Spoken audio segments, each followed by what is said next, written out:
Yep, it's Friday. It's 5 o'clock. You're in your rig. You're headed home. You're waiting to get there and pour that first glorious shot of Blue Ice vodka. I'd like to welcome our YouTube audience to this program, this segment airing on the KTIK YouTube channel. If you wouldn't mind liking, subscribing, or checking out our content there, we do it one episode or one segment a day, maybe even more in the future. So shout out to the YouTube stuff. Prater, Leon Rice, Spencer Danielson. I think it's fair to say the worst home basketball loss in the last 25 years was Monday night.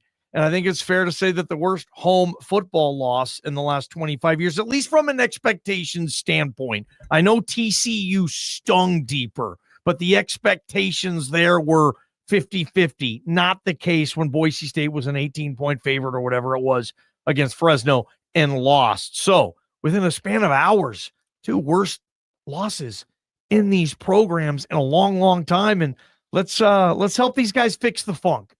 Leon Rice, Spencer Danielson, fellas. When you have those kinds of losses, it becomes more mental than physical, at least for me. And obviously, Boise State lost a football game because of physicality or lack of it. They lost a basketball game because of lack of effort and mentality or lack of effort when it came to the defense. But fixing those problems, to me, is all about mental. And, we're going to have a little bit 10-minute exercise here before we dive into our Friday Five about, which coach is most prepared mentally to get his football team or basketball team out of this funk, fixing the funk. And both these programs are in this funk right now. And obviously, Leon gets a chance to do it tomorrow. I think that that's good.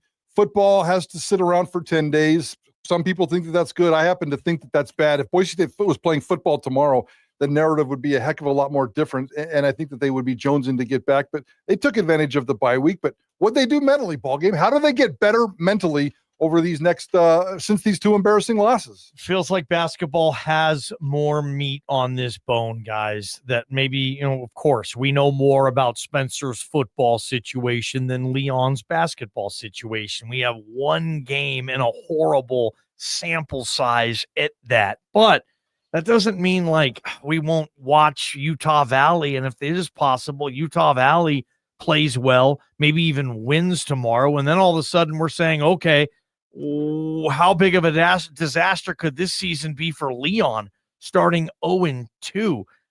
Spencer, if you get past San Diego State, I think you'll beat Colorado State and Utah State, but I don't know if you get past at San Diego State next week. But for me, just because the entire season is in front of them, and it is Utah Valley, and Boise State hasn't lost to these guys since the 90s. Leon has never lost to Utah Valley. He's 3-0 against them, and they've had, as Greg noted as well, good name coaches there in the past. It's a good program, but come on, they should clean their clocks with Utah Valley, if you ask me, Mike Prater. That should be an easy peasy, but maybe it won't be with this team this season. I'll be at that game tomorrow, but fixing the funk, I would say Leon Rice, figure out this rotation, get these guys playing some defense, and let's stink and go on this season. See, and you just said the key words there, because for me, Leon Rice's issues are mostly about physical stuff in terms of things, the X's and O's, the strategy, the schemes.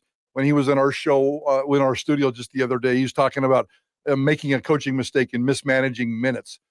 He thought his team was prepared going into this game, and he thought he was fine in terms of coaching going into this game, but it didn't work out that way. And so he's going to have to fix that mentality. When you get embarrassed like that, you tend to come out a little bit better, sharper. I'll be very interested to see. I don't really care what the score is. It might be close in the first 10 minutes, but tomorrow, after he starts making his first rotations, I need to see some body language in terms of what kind of effort that these guys are giving and how they're looking physically. Are they sharp? Are they crisp? I thought the defense was pretty decent the other night, the on-ball stuff, but in terms of every time you wanted to get to the rotation, every time you wanted to put in some effort, every time you had to move physically, I thought that's where the breakdowns happened, and that's where Hawaii Pacific, either shooting from the outside spectacularly or driving into open space inside, took advantage of that. So they got to clear up that defense. Nobody has slept less in Boise the last 3 days than Mike Burns, the defensive coordinator for Leon Rice. For Spencer Danielson, I think his issues are more psychologically, more mental. I think that there's a fractured issue here. I think there's a leadership issue here. I think that there's some kind of funk that's going on with this football team. I don't think he can fix the funk completely. I think Leon Rice can, but if Spencer Danielson can kind of fix the funk and finish this season with some kind of strength, I guess mission accomplished, but I don't have a lot of hope with the football team right now. Guys, I think that what both of these coaches are tasked with doing is one of the more challenging tasks of a college head coach, because you have to go inside the minds of, in some cases, teenage kids in their early 20s. I don't care how much money they're making these days. They're still young kids that can't legally drink in a lot of cases. And you have to kind of refocus their heads and get them in the right mental space, because all of what we're talking about here is not about X's and O's. It's not about necessarily what you have from a talent perspective. It's about how do you refocus and get back off the mat after taking one to the chin. And I'll give you an example of a team that we saw in the Mountain West this season in football that's coming to the blue in 2 weeks. Colorado State, the Rams got off on the wrong foot. Remember, they were picked high in the Mountain West preseason, okay? And they got off on the wrong foot. They got clobbered in Seattle by Washington. They barely beat Big Sky, Northern Colorado, and they lose to UTSA. They get smoked by Washington State, and it just never got better for Colorado State. Was everybody just way off on the talent that Colorado State had in football? Maybe a little bit, but I also think there's some of that that Jay Norvell, and it led to him getting fired. When you cannot refocus your team and flush a bad game, and if you allow it to snowball, I think it can happen more easily collegiately, because some of these kids have never really faced a lot of adversity before. They're Division I recruits coming out of high school. They're the talk of the town in their high school. And then you get punched in the mouth. How do you respond? It's one of the more challenging things I think that these coaches have to deal with. And it is different situations, but we'll see starting tomorrow with basketball how Leon Rice can handle it. For me, with Leon, it's about the Jimmies and the Joes. He's got to figure out who's going to play on this team, who's going to start. Look, guys, there's 200 minutes Leon has. That's all a basketball game has. 5 players on the floor, 200 total minutes. You're going to have your starters all playing, say, if they play 30 minutes apiece, well, that's 150 minutes. Then you only have 50 minutes to give the rest of your team. Now, that's not going to be the case, but, if Leon's trying to get 10 players to play an average of 20 minutes or so, 25 minutes for the starters, then he needs to figure out who's going to be out there and help him win. With Spencer, I don't know if it's about the Jimmies and the Joes, guys. I think it's more about the X's and O's. I don't like what this team is doing in some cases offensively. So inconsistent. The Dylan Riley disappearing acts, the wide receivers that you just have no trust in. Matt Lauder is having a down year. Everything, I don't know where they are schematically with this team. I don't know what this identity is. They say they want to be a run-first team. Has this team even ran the ball more than it's thrown it this year? I should probably know that stat off the top of my head, but I know it's probably pretty close, and it probably should be if you would have talked to Spencer Danielson in August. They average about 5 more run plays a game than pass plays. And that's not even close to your point based on what Spencer Danielson tells us all the time. We're a power run team first, period, end of story. And it's really not that close right now. I can't remember what the ratio was against the San Diego State game, but it certainly wasn't good. Yeah, I'm really excited. Not excited. I'm very curious to show up for Monday's press conference with Spencer Danielson.